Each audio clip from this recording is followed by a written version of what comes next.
Flamengo e São Paulo se lascaram e o Corinthians rumo a Tóquio.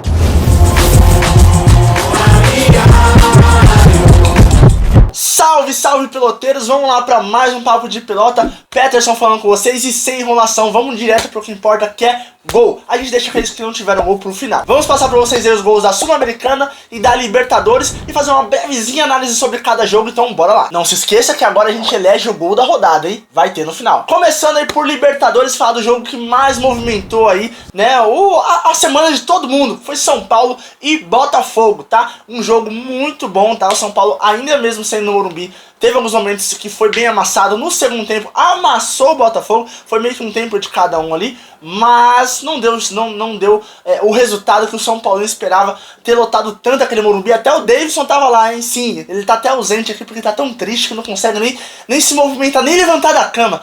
Oremos aí pelo Davidson, né? Bom, o Botafogo saiu na frente naquele começo avassalador que o Fogão sempre tem, mas ao longo do jogo não conseguiu manter essa consistência. Cai muito fisicamente o Botafogo no segundo tempo e acabou tomando aí o gol de empate, não no meio do período ali, mas sim no final do jogo. O Caleri de cabeça marcou o gol, teve até um gol perdido embaixo da trave pro Caleri durante o jogo, pareceu que ele seria o vilão, mas acabou sendo o herói.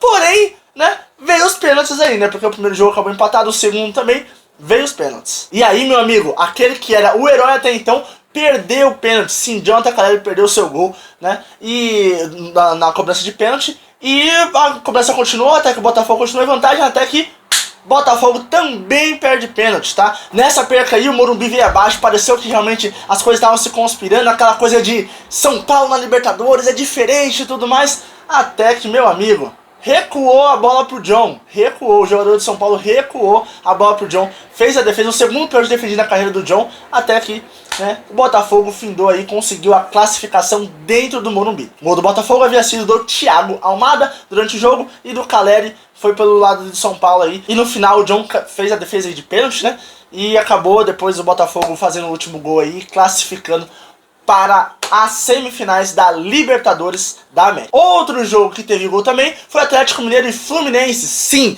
tá? O jogador do Atlético Mineiro havia se lesionado ali, seria um jogador a menos, e veio ali uma esperança do banco, nem tão ao céu, nem tanto ao inferno, mas veio o Davinho, ele, o grandíssimo Davinho do banco aí, né, o Davidson, para mudar o jogo totalmente, tá?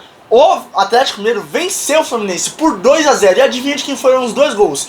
Justamente dele, Daverson. Meteu duas caixas, tá? E ainda no final meteu aquela entrevista de sempre, padrão Daverson de qualidade. Falou que não podia deixar de falar da sua esposa, que estava lá em cima, e ele, não é porque ela tá lá em cima que ela morreu, é porque ela tá lá em cima na bancada. Meu, o bicho é figuraça. Se emocionou, chorou e classificou o Atlético Mineiro aí para mais uma semifinal aí de Libertadores, que vai enfrentar aí o River Plate, que venceu também esse jogo, mas ninguém se importa muito com a Argentina, vamos falar aqui de brasileiro. Já que vamos falar de brasileiro, meu amigo, Mengão da Massa, que vergonha, cara, que vergonha contra o Peñarol, ficou só no 0-0, apesar de ter mandado muito mais na partida em questão de volume de jogo, de posse de bola, não conseguiu ser efetivo, não conseguiu marcar gols aí no Peñarol, ficou realmente no 0-0, e com 1-0 que perdeu aqui no Maracanã, não fez a lição de casa, acabou sendo desclassificado. Que trabalho pífio do Tite. Bem verdade que foi muito atrapalhado por lesões, né, ao longo da temporada, mas, pô, com o investimento que tem Flamengo, que tem Peñarol, não tinha como não ter passado outro que não fosse o Flamengo. Mas acabou, o que aconteceu que é futebol, né? Futebol e a incompetência do Tite e do elenco do Flamengo. Então, passou aí o Peñarol para a próxima fase. Agora vamos falar de Sul-Americana, cara, e todos os jogos aí dos brasileiros saíram gols, tá? Tem um aí que, meu amigo, olha, vamos lá, vamos começar primeiro pelo que teve menos gols, né, que foi o Cruzeiro contra o Libertad. Cruzeiro fez até um gol cedo, aos 12 minutos aí com o Caio Jorge, e seguiu o jogo aí, né, meio que equilibrado para um lado pro outro. O Libertad precisava do resultado porque já tinha perdido, né, o primeiro jogo, até que o jogo começou a complicar pro Cruzeiro, né. Teve um jogador expulso, o Lucas Romero fez a cagada de ser expulso aí, aos 60 minutos, né, e depois ali por volta dos 72 minutos saiu o gol do Libertad de empate. Aí o jogo complicou um pouco, pressão daqui e dali, mas nada que no final acabou dando realmente o Cruzeiro, né? Tinha vantagem no primeiro jogo, manteve ali 1-1 e levou aí até que tranquilamente essa classificação.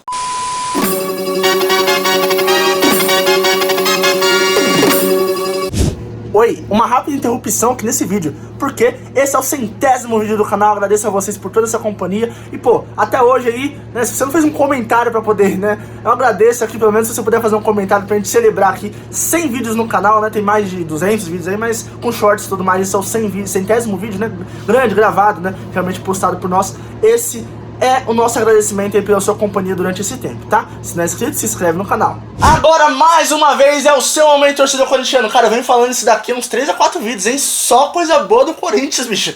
Que é isso? Corinthians 3 a 0 contra o Fortaleza. Meu pai amado, que mudança de rota do Corinthians na temporada, cara. Joga no Fortaleza, que é um dos candidatos aí ao título brasileiro. Mas também pelo lado do Fortaleza, antes da gente falar de Corinthians, que, assim, é vergonha decepcionante não ter feito ao menos um gol no Corinthians, cara. Em 2 jogos não fez um gol. No agregado de 5 a 0 contra o Corinthians, né? Perdeu aí mais uma partida. O Corinthians amassou realmente o Fortaleza dentro da Neoquímica Arena. Eu acho que assim, os caras falaram, pô, estamos perdendo 2 a 0, a gente não pode tomar gol. Aí acabou que tomou o gol ali, meu amigo, e aí desandou a carruagem, tá? 3 a 0 pro Corinthians com toda a propriedade do mundo. Os gols, né, do Corinthians foram marcados por Romero, pelo Coronel. E pra gente encerrar esse vídeo aqui, vamos falar aí de Atlético Paranaense e Racing, cara. Ou Racing Atlético Paranaense, porque o mando foi do Racing. E que vexame, cara, que vexame. Contra o Argentino tem que deitar a rota aqui pra cima dos caras, velho. Perdeu de 4 a 1 com 18 segundos de jogo, já tinha tomado um gol e foi um baita de um golaço, tá? O gol do Agustín Almendra, um baita do golaço que com certeza vai concorrer ao gol da rodada. E será que é esse que vai levar, não é? Bom, vamos ver até o final. Mas o que se sabe aí é que o Atlético Paranaense deixou escorrer pelas mãos facilmente a vantagem que fez aqui em Curitiba. No primeiro tempo já tomou mais um segundo. No primeiro tempo ainda tomou o terceiro gol, 3 a 0. Já estava praticamente, já todo mundo sabia qual era o resultado. Mas ainda esboçou uma reação como técnico, né? Foi o técnico aí às pressas que o Paulo Autuori colocou lá no Atlético Paranaense. E, cara, não teve nem tempo pra treinar, né? Mas assim, o Atlético Paranaense tinha uma vantagem e tinha que ter aproveitado. Mas nessa reação aí foi um gol do Nicão, né? Pareceu que podia ir, mas continuou o jogo. E aí, o máximo que teve foi alguma tensão ali, porém o Racing continuou superior, até que fez o 4º gol e também foi um baita de um golaço. Antes disso, 2 Martins tinham marcado aí pelo Racing, né, no primeiro tempo, fazer o 3 a 0. E o último gol foi do Gaston Torres. Meteu-lhe uma cachaça, cara. E assim, bom, encerrou o 4 a 1 para cima do Atlético Paranaense, vergonhoso, mas classificação argentina aí. Vamos ver o que vai dar a Sul-Americana aí, hein? E vamos definir agora o gol da rodada. Não tem como não ser um gol do Racing, tá? Ou o primeiro ou o último gol. Foram baita cachaças aí, cachaças, tá? Coisa linda realmente. 2 pedardos aí de fora da área. Cara, se escolher um vai valer, escolher o outro também, porque foram 2 golaços. Eu vou optar aí pelo primeiro gol do Racing, né? Por quê? Porque era um jogo, o último gol foi realmente o golaço que findou a vitória, beleza, mas já tinha vantagem ali, já tava ganhando. Já o primeiro gol tava perdendo, então era muito importante fazer o primeiro gol. Então por importância de gol e não por boniteza, apesar de que o critério aqui é de gol mais bonito, porém os dois foram golaços, é difícil escolher entre um e outro. Então vamos apelar aí pela importância do gol, acho que o primeiro foi mais importante do que o último, e assim tá escolhido aí o gol da rodada. E aí, você concorda? Deixa aqui embaixo. E chegou até aqui, pô, o mínimo que você pode fazer é dar o like e se inscrever se não é inscrito, tá certo? Obrigado pela sua companhia, até o próximo vídeo, peloteiros. Falou!